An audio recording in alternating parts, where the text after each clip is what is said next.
What is up, everybody? Welcome back to the Elden Ring walkthrough. We are here in Mount Gelmir. We're going to continue this kind of Seathwater River loop that's going to take us all the way over here, and then eventually we're going to end the episode right around here. So for starters, we're going to go right here to this fort. There's really not a whole lot to this fort. It's actually pretty short. But right out in front, you see there's a bunch of enemies out here. Most notably, we have these chimney blower fellas that are quite the nuisance. If you remember at the end of the last episode, we headed over there, got a stone sword key, so don't forget that. And here, this is a bit of a tougher enemy. Not too bad if you get a head start on him, but he does hit hard. He does have some poise. If you kill him, you get some loot. Oh, he didn't drop anything. Sometimes he drops his weapon. But I guess I thought that was a guaranteed drop, but it looks like it is a RNG drop. So, oh well. And back around here, there's going to be some of these sacramental buds.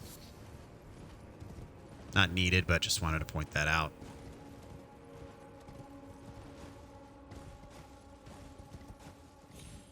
Okay, so in here, we're going to be in, I guess, the fort area proper. So this is, I wouldn't call him a boss. He's more of a mini boss. But he's basically the hardest enemy in here. So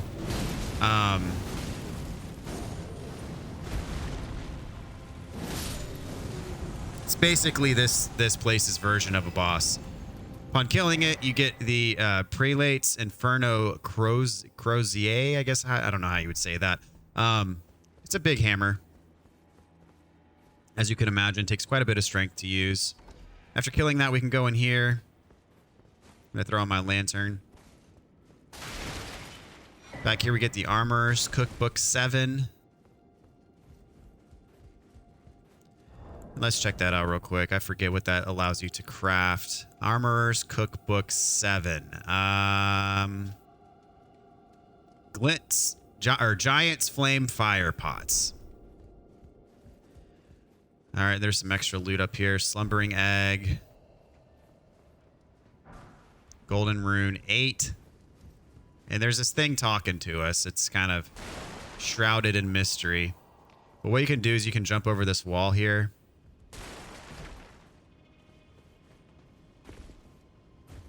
And over here, there's a fire scorpion charm, and then there's this ghost.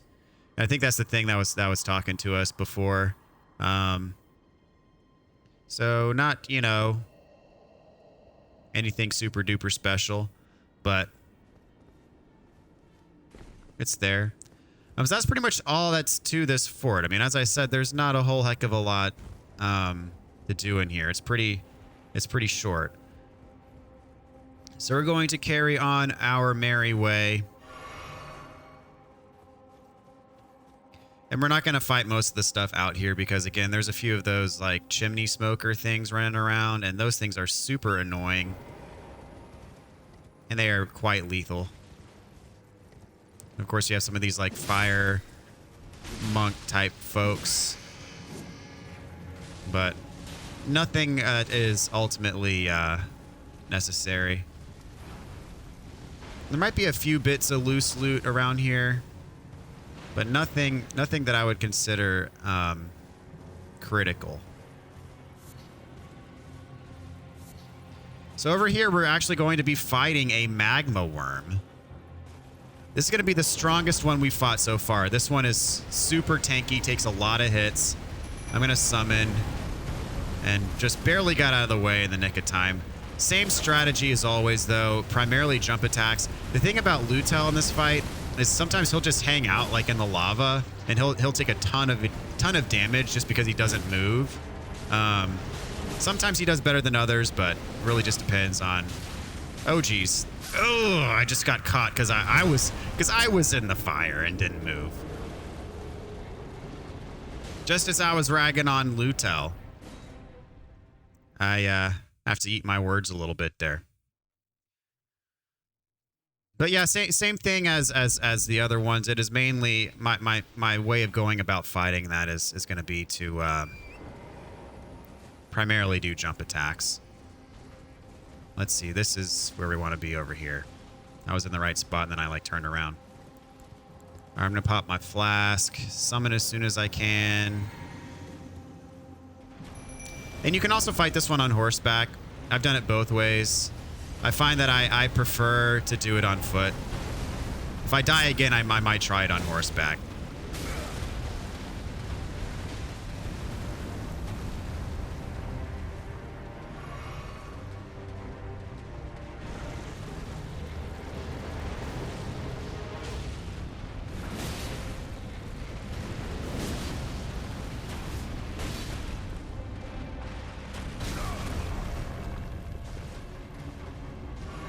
Make sure my HP's nice and topped off so I don't get surprised here.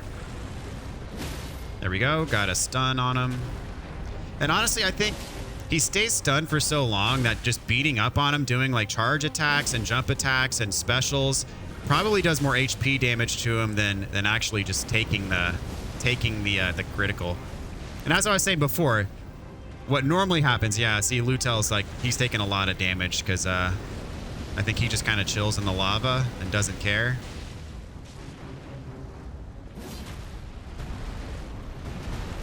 So he's probably going to be gone before too long. All right, now that the lava's gone, I'm going to get in and get some hits.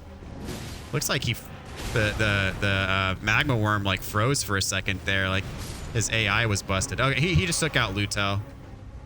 But shouldn't be too much of a problem.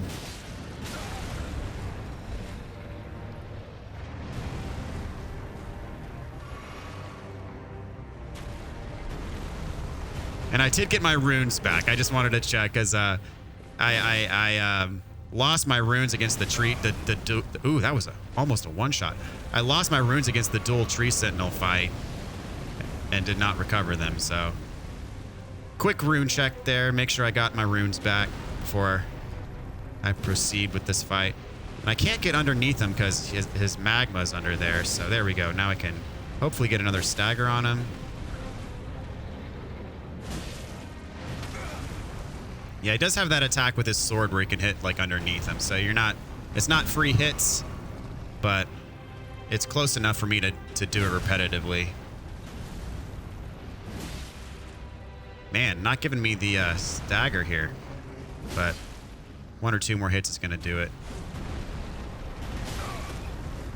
Hopefully for him, not me. There we go. Got a stagger. Don't die in the lava this time. All right, there we go.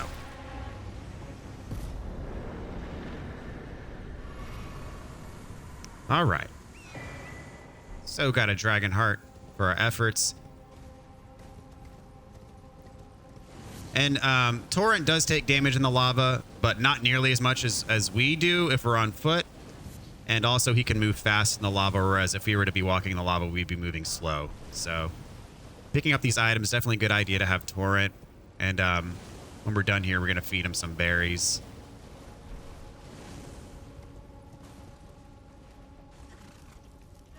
Just to get his HP back up. And in this next area, we're going to have some demi-human enemies.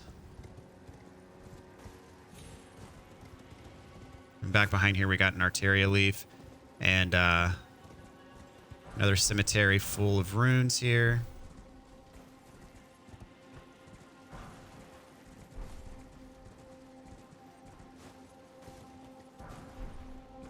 I think that's all of them. So got a tiny little outpost here, mainly full of demi-humans. I'm gonna knock some of them out just so they don't annoy me. So you know you've seen these statues before. You have to lure a giant enemy over to knock the to basically break the statue apart, and then we get some smithing stones inside of it, as is the usual case. I got the roiling magma spell. So up here, there's going to be a rune bear enemy that we can lure. So there's the good old rune bear. So we need to lure him over to do our bidding. He can do his roar attack, and his roar attack will bust this open too. Well, he's not interested. All right. Give him a little love tap. And killing this thing is completely optional. I actually prefer to kill this thing on horseback if I'm going to fight it. Oh, he just knocked me off, man. Oh, jeez. Are you kidding me?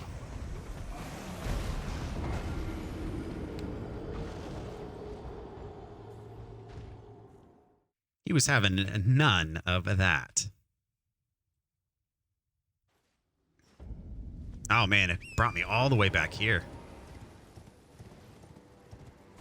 And I've got 44,000 runes on the line.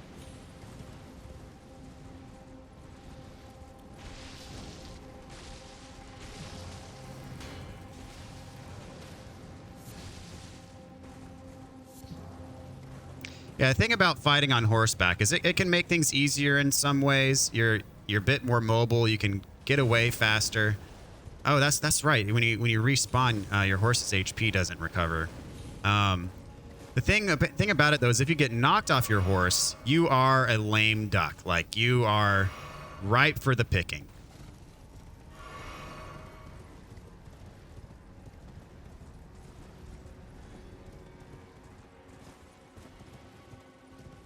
So if you take a combo while you're on horseback, and if it knocks you off and you're next to an aggressive enemy, then that can be your undoing.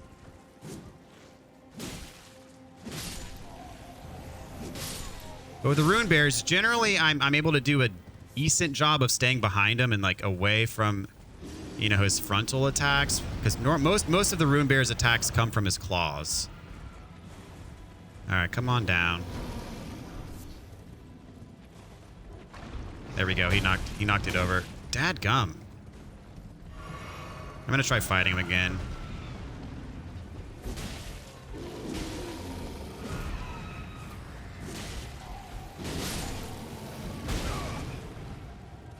Heal up. See, he does those big swipes. And the ugh, he knocked me off again. Dang it.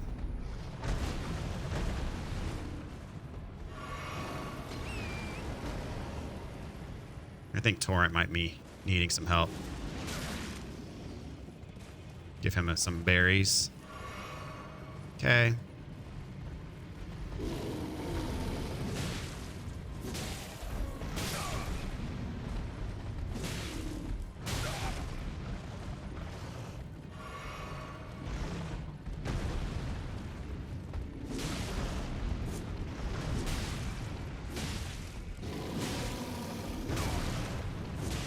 Eventually I should get a stun. There we go. Ah, no, give me the critical. Oh, man. There we go. I got the bleed, though. That worked just as well. So he did what I wanted him to do. He knocked over the statue so I can get the smithing stones, rather. It's 3 smithing stone 6s, so not bad at all. Couple of these glowing ones that are going to give us level 1 runes here. Might as well get the scarab. It'll replenish my my flasks. Okay, so where we're headed next is, you see there's this I guess you call it a village. Not really a village, it's more like a shack, but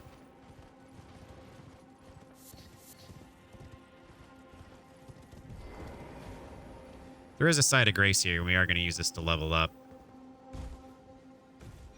So up here, we got the pulley crossbow.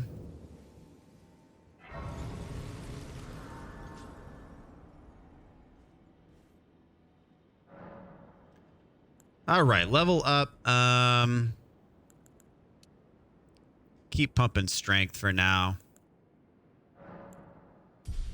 Level 78, not too bad at all. I think when my first playthrough, when I went to the capital, I was level 78. So that's right where I'm at now. And we're not headed to the capital quite yet. So we're going to get a few more levels still yet before we head there. So over here we have an abductor version. I suggest just running right past it. And so in this spot, there is quite a bit of loot that we're going to be getting. I'm just going to do a quick sweep. There's a like a chief demi-human enemy over here. Oh man, he was going to town. I can get him on foot though.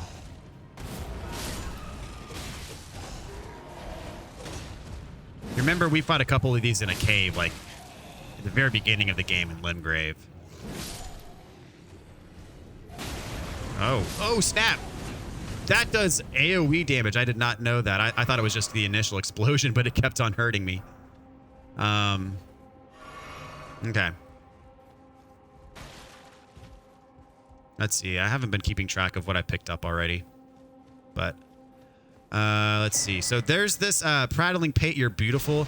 This can actually be used in a side quest, so I would suggest picking that up. It can be used in box side quest. All right, got some armor.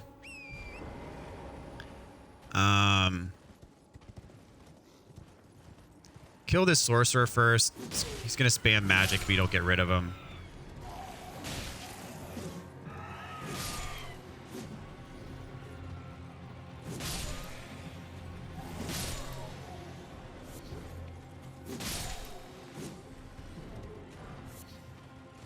Over here, we got a Starlight Shard. And then right here, we have a mask.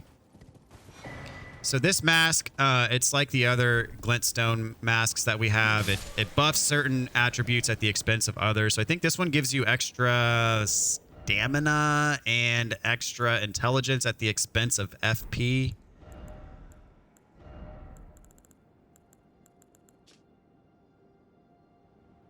Intelligence and endurance to the detriment of FP, yes. So it's a trade-off, but yeah. That's the main thing. We got the armor, we got the mask, we got the You're Beautiful thing, we got the Starlight Shard. So over here, there's going to be a mini-boss surrounded by a couple of glintstone sorcerers that we're going to take out first. There's the other one. So I'm actually going to pop my flask here. And why not? We'll summon. I'm going to fight this on foot, too.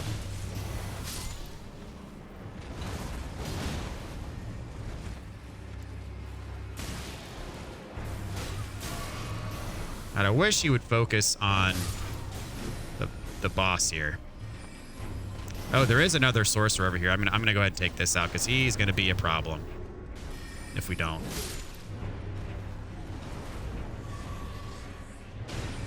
All right. Thanks, Lutel, for doing some work.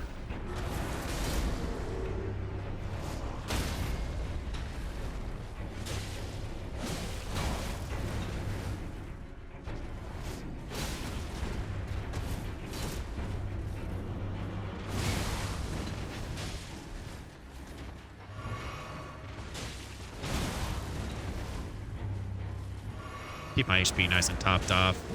And we are done here.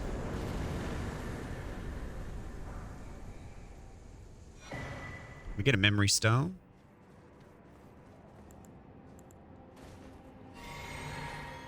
And so, guys, do not miss this. We have a Site of Grace over here. But that's not what we're primarily concerned with. I'm going to rest, though. But what we are here for is if you talk to this, do not hit this person, whatever. I don't know what it is. Looks like it was a person at some point. Make sure you talk. Kind of chill here for a second.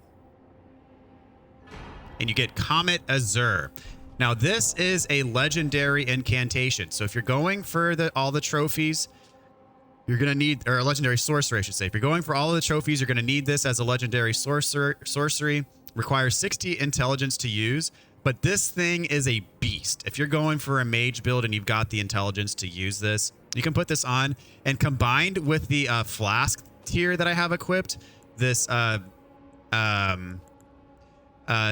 Hidden tier that eliminates all FP consumption. So the thing about Comet Azure is that it's basically a beam that you shoot, but you can shoot it for as long as you have FP to use it. And it just drains your FP continually.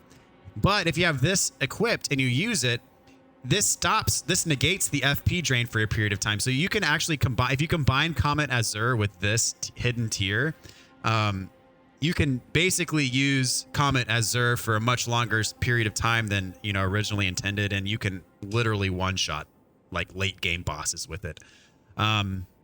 So just wanted to point that out for those of you who are doing sorcery type stuff. Very powerful spell. It has some good uses for it. And again, it is a legendary incantation, or legendary sorcery rather. So you are going to need that if you're going for all achievements as well. And also, it has implications for Sellen's quest line. So to advance Sellen's quest line, we are going to need that as well. So legendary sorcery, very powerful, and used to advance Sellen's quest line. So we're gonna talk to her a bit later as well. So our next stop over here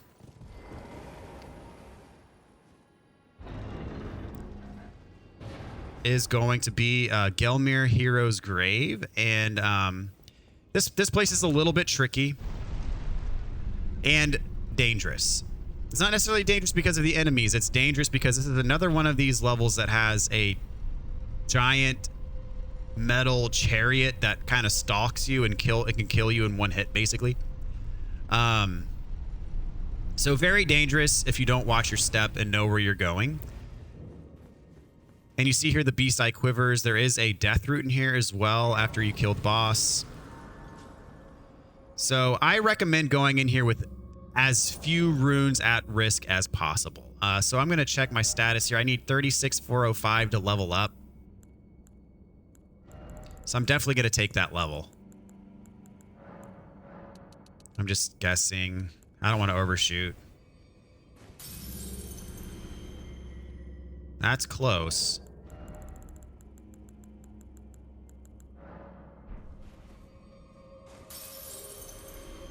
There we go.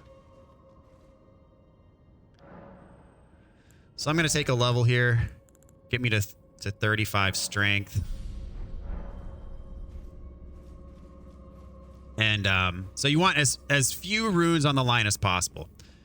So in this first, also what you're going to want to do is you're going to want to equip a dagger, because there's some spots in here where we're going to want to quick step through some lava. So you want something that has the quick step ability. Generally daggers are going to have it.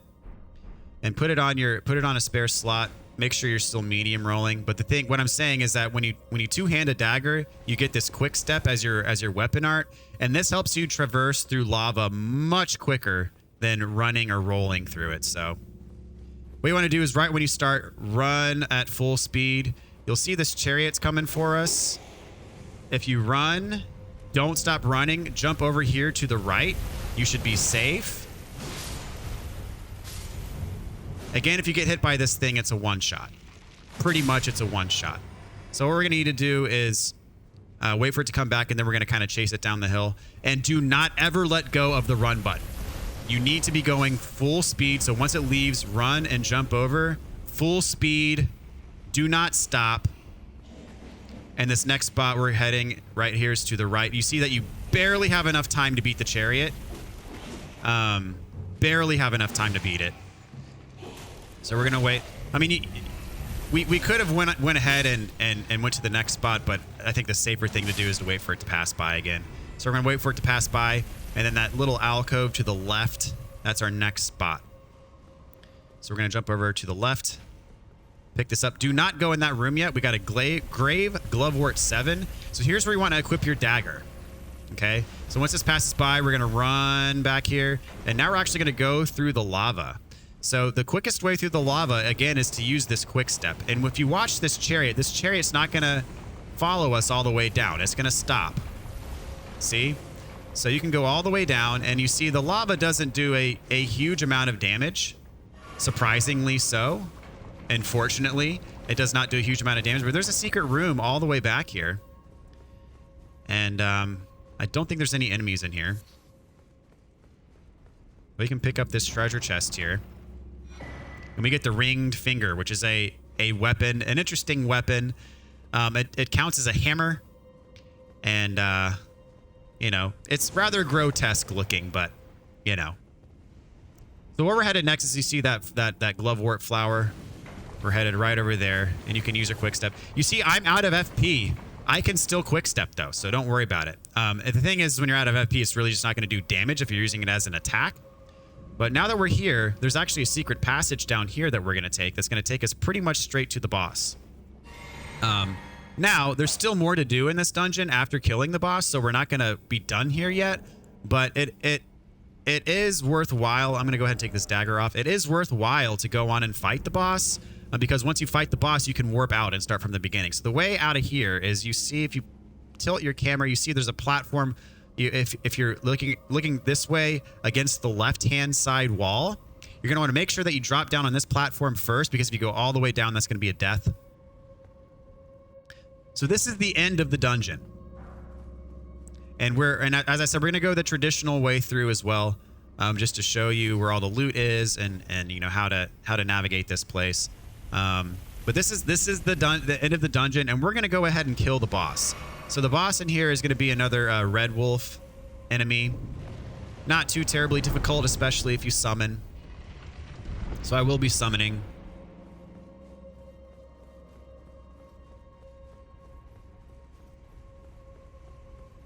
Just want to make sure I'm not passing something like a glovewort. There we go. I think we're good. Okay, so right through here is our boss. I'm going to pop my flask so I can summon right when I walk in the door. And then this will allow us to warp out of the dungeon. Which, after taking that shortcut that we just took, I think is the best way to get back to the beginning, to then traverse the dungeon normally and get all the loot. So I'm going to show you what Carry and Retaliation does. I have it equipped on my shield. So what you can do with Carry and Retaliation is you can use it as a normal parry, but you can also use it to parry spells. Let's get my shield back out. So when he does those blue dagger things, if one of them hits you, you can parry it like this, and what it'll do is it'll put 3 swords above your head, and then it'll shoot at the enemy. Now, this is probably not the best enemy to demonstrate it on, because A, he doesn't do that attack very often, and B, he moves around too much. So when the retaliation attack hits, it's probably going to miss him because he's too agile. So I didn't get the parry timing right there, unfortunately, but I'm going to give it a little bit more time, and if it doesn't work, I'm just going to say forget it. But what the Carry and Retaliation is for is it's basically a parry of ranged magic attacks. Here we go. Let's see if one of these goes for us. There we go. So see how I have the 3 daggers above my head now, and it hit the red wolf for some pretty solid damage you saw there. So definitely a useful attack. And I believe if you level up, I'm not quite sure, but I think if you level up your shield, it does more damage. I'm not positive on that though. So I'm just gonna go for the kill now.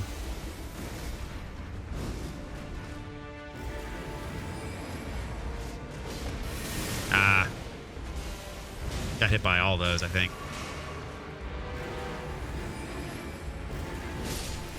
All right, got the kill. Okay. Thank you, sir. And we got Bloodhound Knight Flow, the spirit summon for killing the boss here. And in this treasure chest, don't forget this or leave it behind. We got a death root in here. So we can use this to either warp out to the beginning, or what I'd prefer to do actually is just warp here to the Site of Grace, because you can't warp to Sites of Grace until you kill the boss. You're basically locked out of doing it. But warping back to the Site of Grace, I think, is the fastest way to do this, because if you warped back to the entrance, you'd have to go back down that elevator again. So now we're going to go through the dungeon normally. I do have some runes at risk. I could spend some runes that I have in my inventory to level up again, but I'm going to, you know, just for the sake of being a little bit quicker, going to try to do this without. So again, jump to the right, wait for it to turn around, and then do not stop running. Do not stop running. Our next stop is going to be this next little nook on the right. Then right when it leaves, you can head out, and then jump to your left. Right here. So this is a room we did not explore before. Immediately to your left, you're going to have an enemy here that's going to try to ambush you. And there's another one of these down here. Whoops.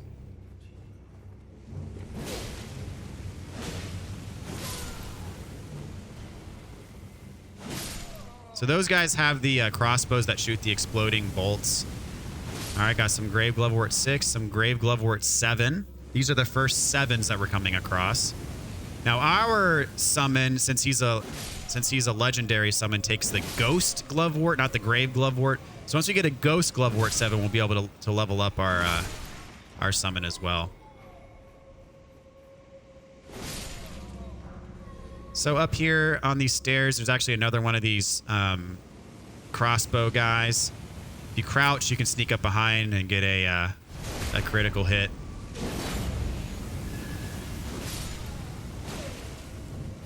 He's going to get blown up.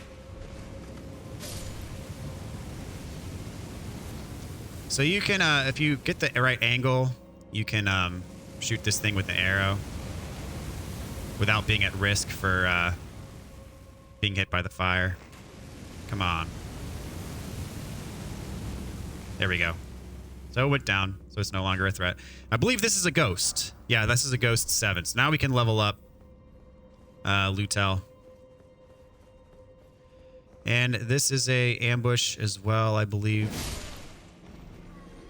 Yeah, there's 2 of the crossbow guys. There's one over here and there's one over here. So take your pick of which one you're going to get first, but just know that you're kind of going to be vulnerable to the other one. So don't linger.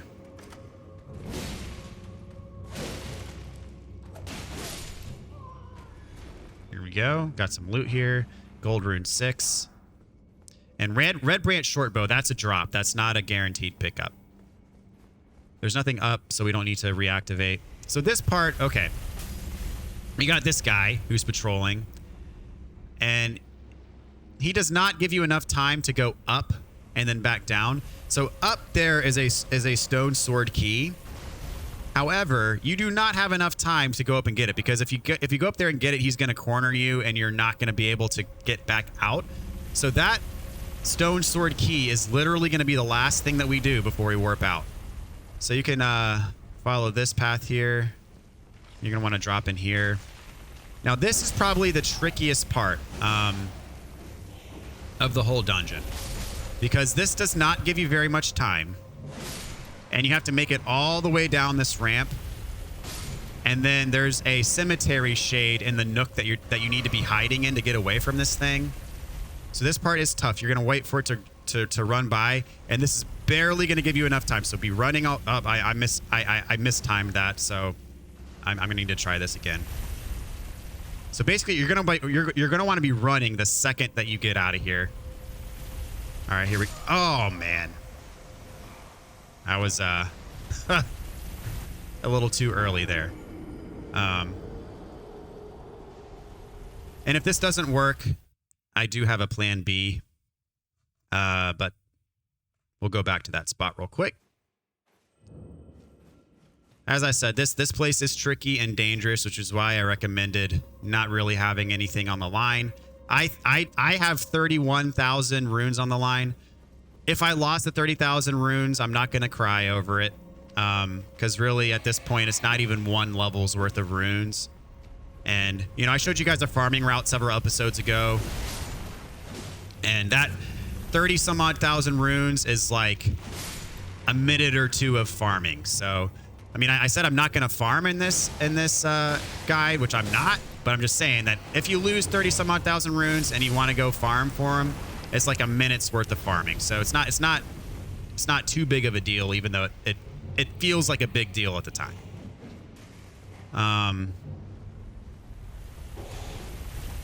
And if I really wanted to, I could equip a sacrificial twig right now, and if I died again, my runes that are out there would not be at risk. I'd lose my sacrificial twig, but I would not lose my runes. So down here to the left is where we want to go. I'm going to run past most of these enemies.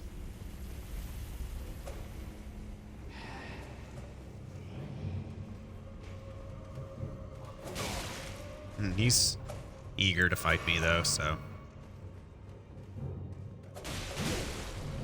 See if the fire... No. I was trying to be clever. Oh, geez. Dude is not letting up. All right, so here's the tricky spot where I lost my runes before.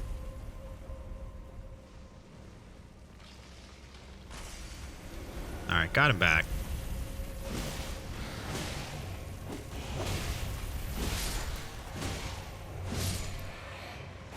All right, let's try this again. That might not have been early enough. No, I'm not. I'm dead. Oh, yeah, I'm dead. Dang it. Okay. So what I'm going to do now is I'm actually just going to reallocate my physic flask. And it gives you enough time to do it, but just barely. It just barely gives you enough to make that that spot. So what I'm going to do here is I'm going to equip my bubble flask. So it'll give me which one is it? Here we go. Significantly negates damage. So I'm going to pop that right before I try to make that trek again.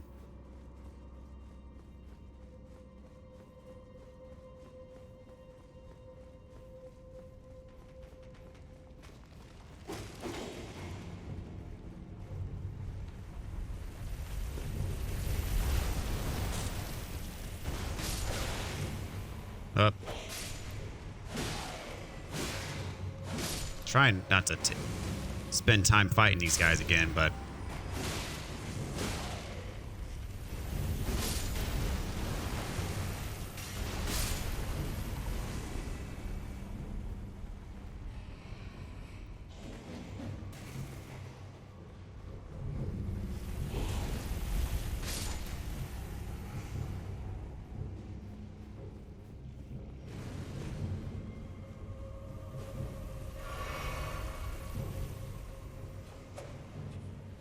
so what this flask thing that I put in will do is it'll allow me to take one hit, basically, for free.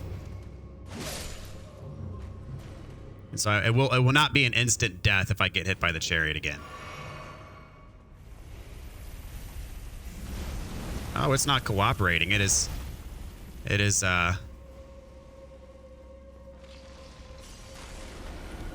going up to the top.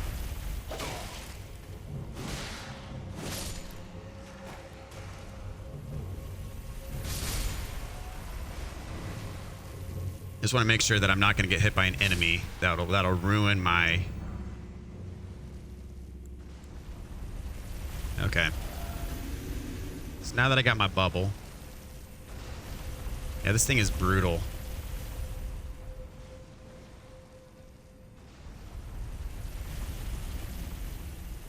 So run. That time I made it. I made it anyway that time. But whatever, it's all good.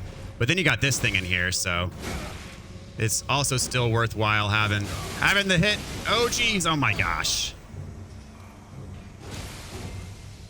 Hoy. Disaster has stricken.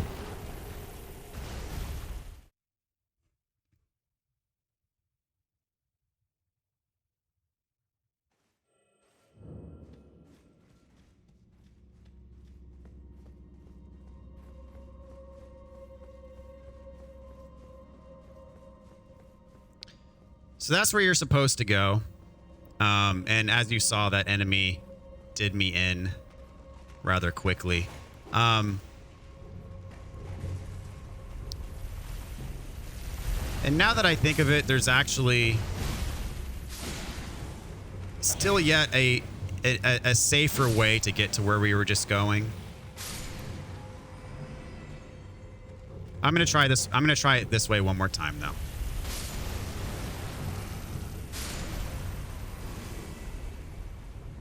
But yeah, I tried to give you fair warning at the beginning that this is a very difficult stretch. Because it requires some pretty precise timing to get it just right. And again, I mean, we're technically done here. There's just a couple pieces of loot left.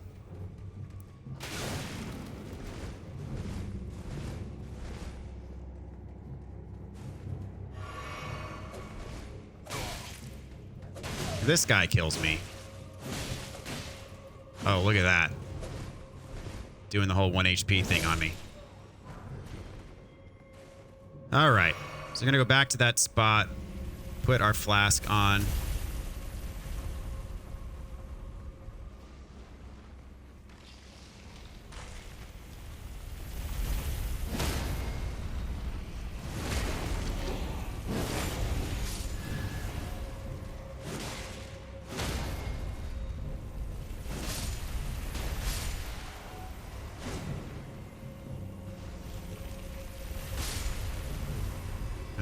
Wait for it to come back up.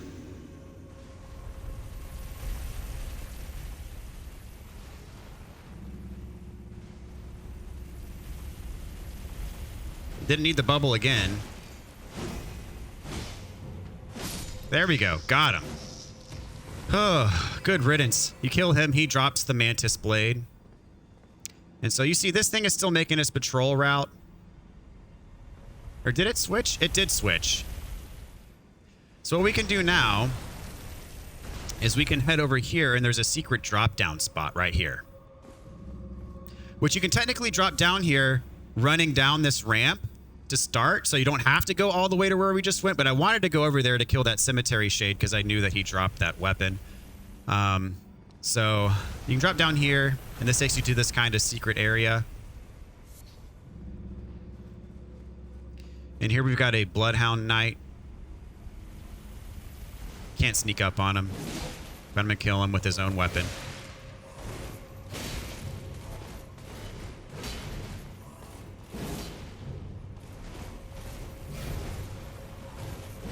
There we go. And we get his armor for doing that. And we also get the Gelmir Knight armor as well. So up here, there's a ladder. And we've already technically done most everything in here except with the exception of getting the stone sword key. What I'm going to show you is the intended way to get down where the boss door is. So you can actually jump through this window, and you can stand on these beams. So kind of jump towards the corner here. You can stand on these beams. And then what you can do, I'm not going to do it right here. I'm going to wait for him to come back. You can actually drop down on top of the chariot and ride the chariot down to the boss door. That's kind of how they, I guess, envisioned it. But then there's also that other shortcut that I showed you that takes you straight down to the boss door as well.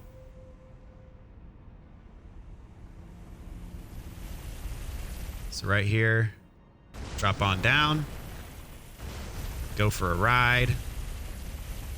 Did I pick up my runes? I did not pick up my runes. So there's the boss.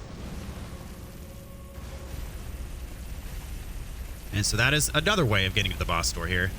I'm going to hop off, get my runes.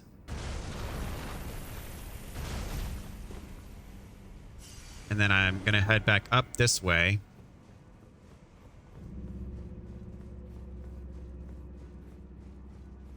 To get the stone sword key. Is he coming for me? This can be... Yeah, we're good. We're good. So you go all the way to the end here, he's going to miss you. You go all the way to the end, and you're safe. Now we can get the stone sword key. And since we've already killed the boss, we can warp out of here. And we are done. So yes, that area, as I said, very tricky and challenging. But I wanted to make sure that I was thorough, show you guys how to do everything in there. Let's see. I think I just want to get that strength to 40 before we start. Once I get it to 40, I'm going to start pumping levels back into vigor, endurance, and dexterity. Level 80 though. Very nice. Very nice indeed. So we got to ride this elevator back up.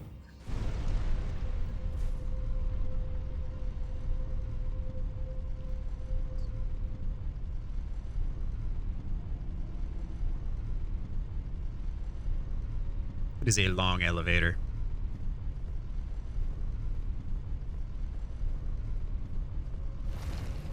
I think this might be a record for deaths in a single episode of this walkthrough.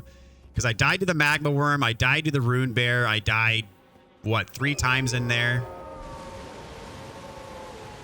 But, you know, deaths are bound to happen, and as I always say, someone else's death is still a learning opportunity for you. So, and especially just seeing how to navigate through that spot is really important.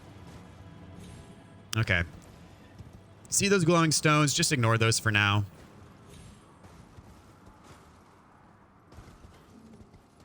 There is a pumpkin head here. We'll go in and take care of him.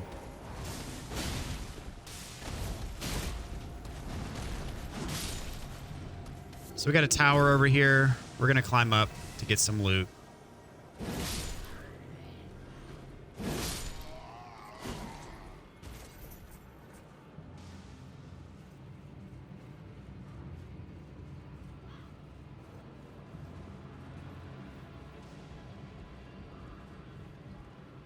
Climb all the way to the top.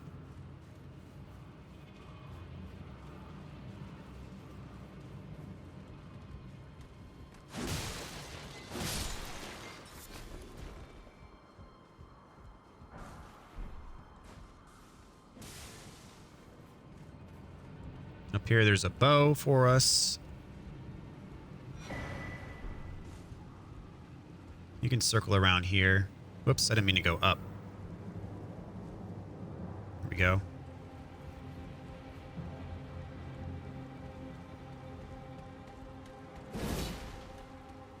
What you can do is you can just use your horse and can jump over here on this thing. And that's the quick way off of this tower. All right, so to bring things full circle, well, I can't look at the map right now, sadly, but I will show you.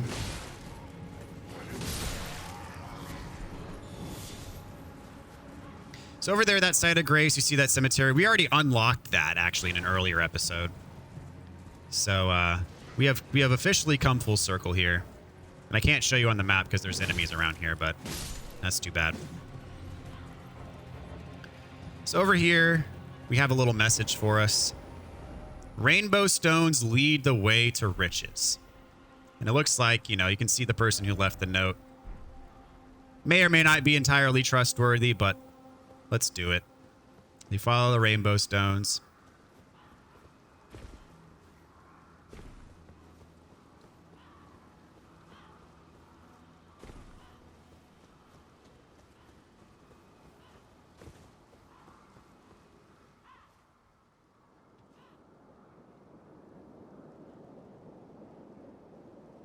Well, if you really are that gullible.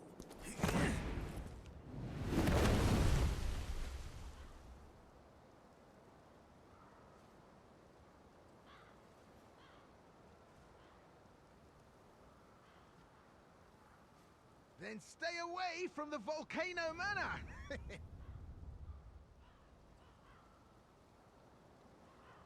Bye now. Take care. Classic Patches. And he kicks us down into Basilisk Town. We've already been down here. So I'm going to rest. Well, I guess I have to go in here to rest.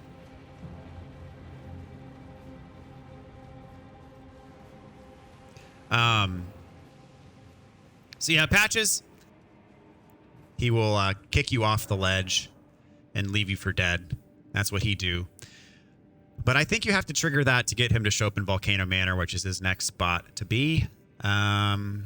So that being said, so we're done with exploring this area for now. We went all the way around, hit up all the major spots, got all the good stuff. We got Comet Azure, which that reminds me we need to go talk to Selen.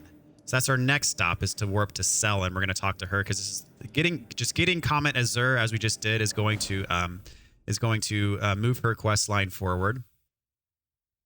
And we also got a death route, so we're going to hit up the Bestial Sanctum as well. There you are. Shall we commence? Okay, so we can show Azure's sorcery. What's this sorcery, my apprentice? Ah, then you have seen Master Azure. Master Azure was a founding Glintstone sorcerer. And my first teacher. A stern judge of men. But he must have seen something in you. You make us both proud. We can speak more later, my apprentice. If you recall, I was exiled from the Academy of Rea Lucaria. It was for attempting to restore the primeval current of Glintstone sorcery. The toothless pedantry peddled by the Carian royal family can rot for all I care. I want Glintstone sorceries that open our minds, unbound by terrestrial taboos, no matter what we give in return. My apprentice, I presume nothing. Teacher and student are not bound to tread the same path. But hear me out, my apprentice. I need your help to restore the primeval current of Glintstone sorcery. Perhaps this is a journey we could take together. Splendid.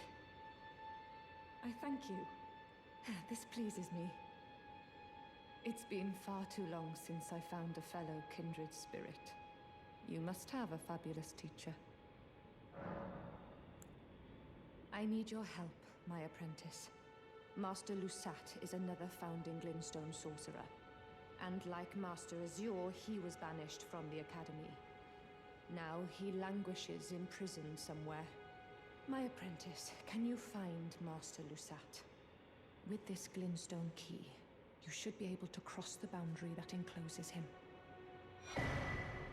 Okay, so make sure you exhaust all of her dialogue and you make sure that you get, have her ask you the favor. So that way you get this this key that we're going to use later when we get to Caelid.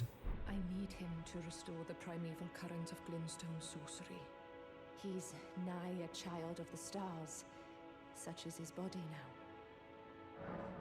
After his expulsion from the Academy, I heard that Master Lusat returned to his home, a place called Celia in the eastern Caelid wilds. Thinking about it, I obtained the Glintstone key I gave you from a Celian sorcerer. It wouldn't be too much of a leap to suppose he's still cooped up nearby. All right, so that is it for that. So we are able to advance her quest line now. She gave us an item. Celian Sealbreaker.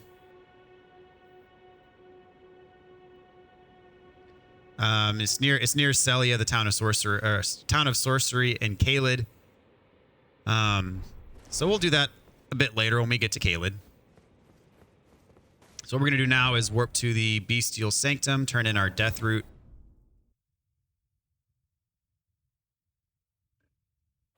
That we got at the end of the Gelmir hero's grave. And he is on his good behavior now.